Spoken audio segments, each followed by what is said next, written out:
XX. Confidential. I don't think I have any words in which to tell the meeting of the mother and daughters. Such hours are beautiful to live, but very hard to describe, so I will leave it to the imagination of my readers, merely saying that the house was full of genuine happiness, and that Meg's tender hope was realized, for when Beth woke from that long, healing sleep, the first objects on which her eyes fell were the little Rose and Mother's face. Too weak to wonder at anything, she only smiled, and nestled close into the loving arms about her, feeling that the hungry longing was satisfied at last. Then she slept again, and the girls waited upon their mother, for she would not unclasp the thin hand which clung to hers even in sleep. Hannah had dished up an astonishing breakfast for the traveler, finding it impossible to vent her excitement in any other way, and Meg and Joe fed their mother like dutiful young storks, while they listened to her whispered account of Father's state. Mr. Brooks promised to stay and nurse him, the delays which the storm occasioned on the homeward journey, and the unspeakable comfort Laurie's hopeful face had given her when she arrived, worn out with fatigue, anxiety, and cold. What a strange, yet pleasant day that was. So brilliant and gay without. For all the world seemed abroad to welcome the first snow, so quiet and reposeful within, for every one slept, spent with watching, and a Sabbath stillness reigned through the house, while nodding Hannah mounted guard at the door, with a blissful sense of burdens lifted off. Meg and Joe closed their weary eyes, and lay at rest, like storm-beaten boats, safe at anchor in a quiet harbor. Mrs. March would not leave. Beth sighed, but rested in the big chair, waking often to look at, touch, and brood over her child, like a miser over some recovered treasure. Laurie, meanwhile, posted off to comfort Amy, and told his story so well that Aunt March actually sniffed herself, and never once said, "I told you so." Amy came out so strong on this occasion that I think the good thoughts in the little chapel really began to bear fruit. She dried her tears quickly, restrained her impatience to see her mother, and never even thought of the turquoise ring, when the old lady heartily agreed in Laurie's opinion, that she behaved like a capital little woman. Even Polly seemed impressed, for he called her good girl, blessed her buttons, and begged her to come and take a walk, dear, in his most affable tone. She would very gladly have gone out to enjoy the bright wintry weather, but, discovering that Laurie was dropping with sleep in spite of manful efforts to conceal the fact, she persuaded him to rest on the sofa, while she wrote a note to her mother. She was a long time about it, and, when she returned, he was stretched out, with both arms under his head, sound asleep, while Aunt March had pulled down the curtains, and sat doing nothing in an unusual fit of benignity. After a while, they began to think he was not going to wake till night. And I'm not sure that he would, had he not been effectually roused by Amy's cry of joy at sight of her mother. There probably were a good many happy little girls in and about the city that day, but it is my private opinion that Amy was the happiest of all, when she sat in her mother's lap and told her trials, receiving consolation and compensation in the shape of approving smiles and fond caresses. They were alone together in the chapel, to which her mother did not object when its purpose was explained to her. On the contrary, I like it very much, dear, looking from the dusty rosary to the well-worn little book, and the lovely picture with its garland of evergreen. It is an excellent plan to have some place where we can go to be quiet, when things vex or grieve us. There are a good many hard times in this life of ours, but we can always bear them if we ask help in the right way. I think my little girl is learning this? Yes, Mother, and when I go home I mean to have a corner in the big closet to put my books, and the copy of that picture which I've tried to make. The woman's face is not good, it's too beautiful for me to draw, but the baby is done better, and I love it very much. I like to think he was a little child once, for then I don't seem so far away, and that helps me. As Amy pointed to the smiling Christ child on his mother's knee, Mrs. March saw something on the lifted hand that made her smile. She said nothing, but Amy understood the look, and, after a minute's pause, she added gravely, I wanted to speak to you about this, but I forgot it. Aunt gave me the ring today. She called me to her and kissed me, and put it on my finger, and said I was a credit to her, and she'd like to keep me always. She gave that funny guard to keep the turquoise on, as it's too big. I'd like to wear them, Mother, can I? They are very pretty, but I think you're rather too young for such ornaments, Amy, said Mrs. March, looking at the plump little hand, with the band of sky-blue stones on the forefinger, and the quaint guard, formed of two tiny, golden hands clasped together. I'll try not to be vain, said Amy. I don't think I like it only because it's so pretty, but I want to wear it as the girl in the story wore her bracelet, to remind me of something. Do you mean Aunt March? Asked her mother, laughing. No, to remind me not to be selfish. Amy looked so earnest and sincere about it, that her mother stopped laughing, and listened respectfully to the little plan. I've thought a great deal lately about my bundle of naughties, and being selfish is the largest one in it, so I'm going to try hard to cure it, if I can. Beth isn't selfish, and that's the reason everyone loves her and feels so bad at the thoughts of losing her. People wouldn't feel half so bad about me if I was sick, and I don't deserve to have them. But I'd like to be loved and missed by a great many friends, so I'm going to try and be like Beth all I can. I'm apt to forget my resolutions, but if I had something always about me to remind me, I guess I should do better. May I try this way? Yes, but I have more faith in the corner of the big closet. Wear your ring, dear, and do your best. I think you will prosper, for the sincere wish to be good is half the battle. Now I must go back to Beth. Keep up your heart, little daughter, and we will soon have you home again. That evening, while Meg was writing to her father, to report the traveler's safe arrival, Jo slipped upstairs into Beth's room, and, finding her mother in her usual place, stood a minute twisting her fingers in her hair, with a worried gesture and an undecided look. What is it, dearie? Asked Mrs. March, holding out her hand, with a face which invited confidence. I want to tell you something, Mother. About Meg? How quickly you guessed. Yes, it's about her, and though it's a little thing, it fidgets me. Beth is asleep, speak low, and tell me all about it. That Moffat hasn't been here, I hope? Asked Mrs. March rather sharply. No, I should have shut the door in his face if he had, said Jo, settling herself on the floor at her mother's feet. Last summer Meg left a pair of gloves over at the Lawrences, and only one was returned.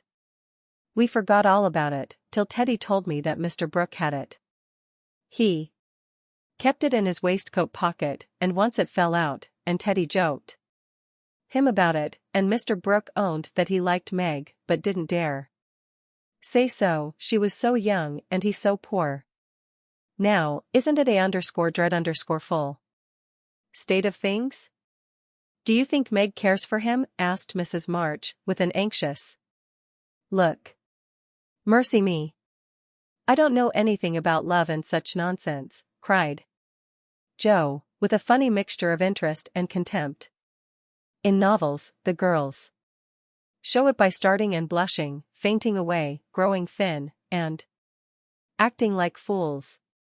Now Meg does not do anything of the sort. She eats and drinks and sleeps, like a sensible creature. She looks straight in my face when I talk about that man, and only blushes a little bit when Teddy jokes about lovers.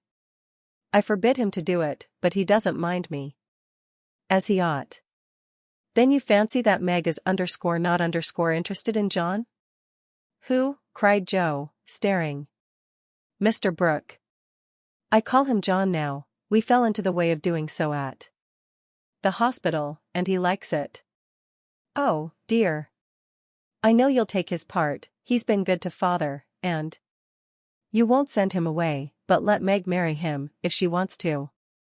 Mean thing. To go petting Papa and helping you, just to wheedle you into liking him, and Joe pulled her hair again with a wrathful tweak. My dear, don't get angry about it, and I will tell you how it happened. John went with me at Mr. Lawrence's request, and was so devoted to poor father that we couldn't help getting fond of him. He was perfectly open and honorable about Meg, for he told us he loved her, but would earn a comfortable home before he asked her to marry him. He only wanted our leave to love her and work for her, and the right to make her love him. If he could.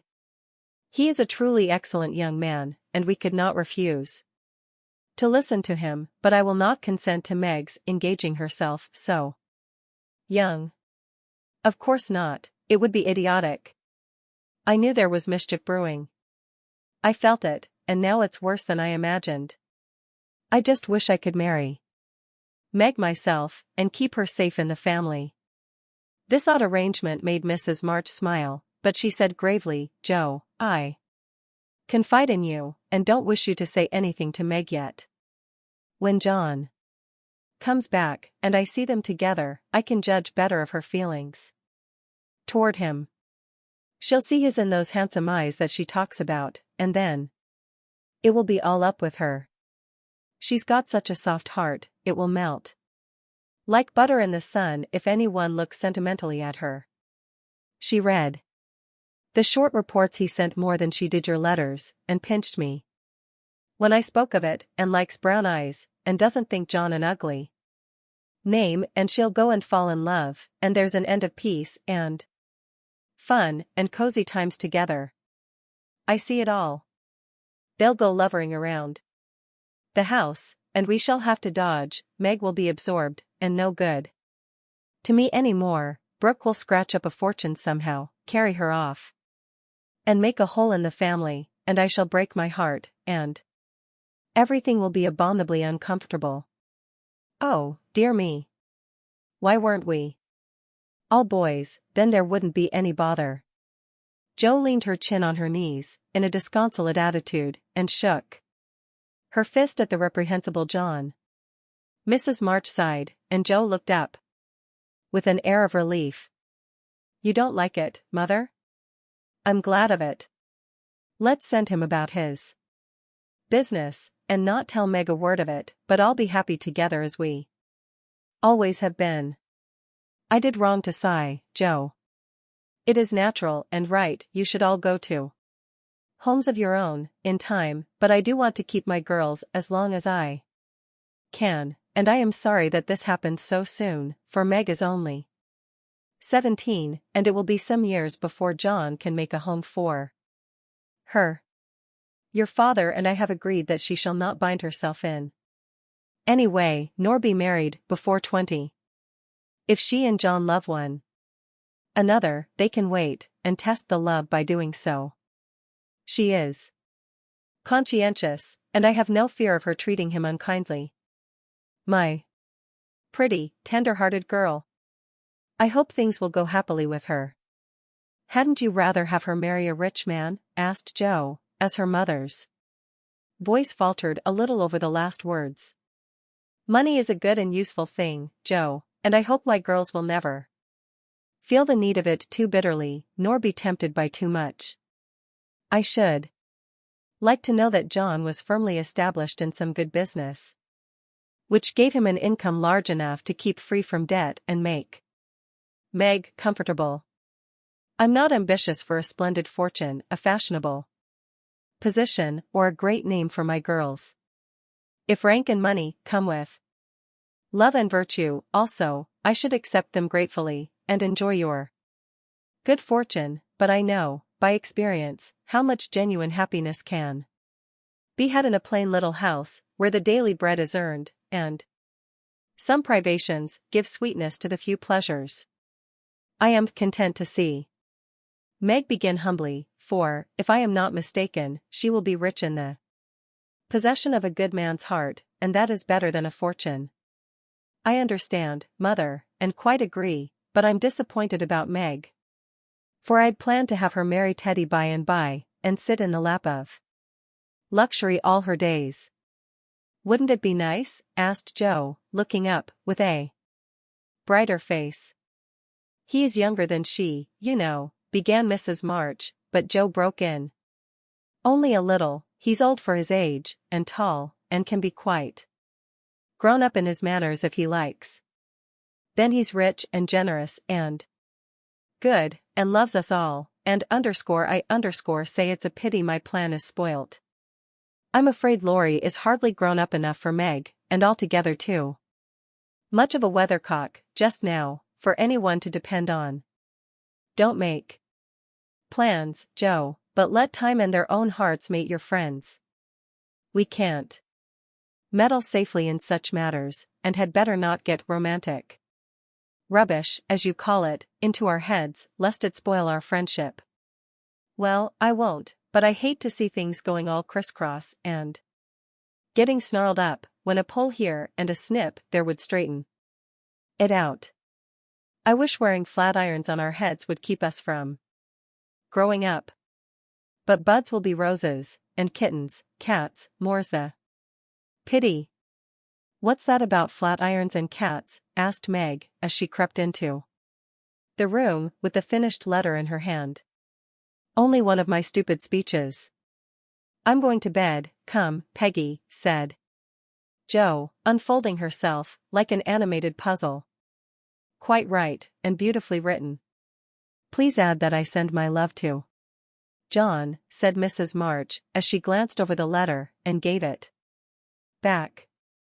Do you call him John? Asked Meg, smiling, with her innocent eyes looking down into her mother's. Yes, he has been like a son to us, and we are very fond of him, replied Mrs. March, returning the look with a keen one. I'm glad of that, he is so lonely. Good night, mother, dear. It is so inexpressibly comfortable to have you here, was Meg's quiet answer.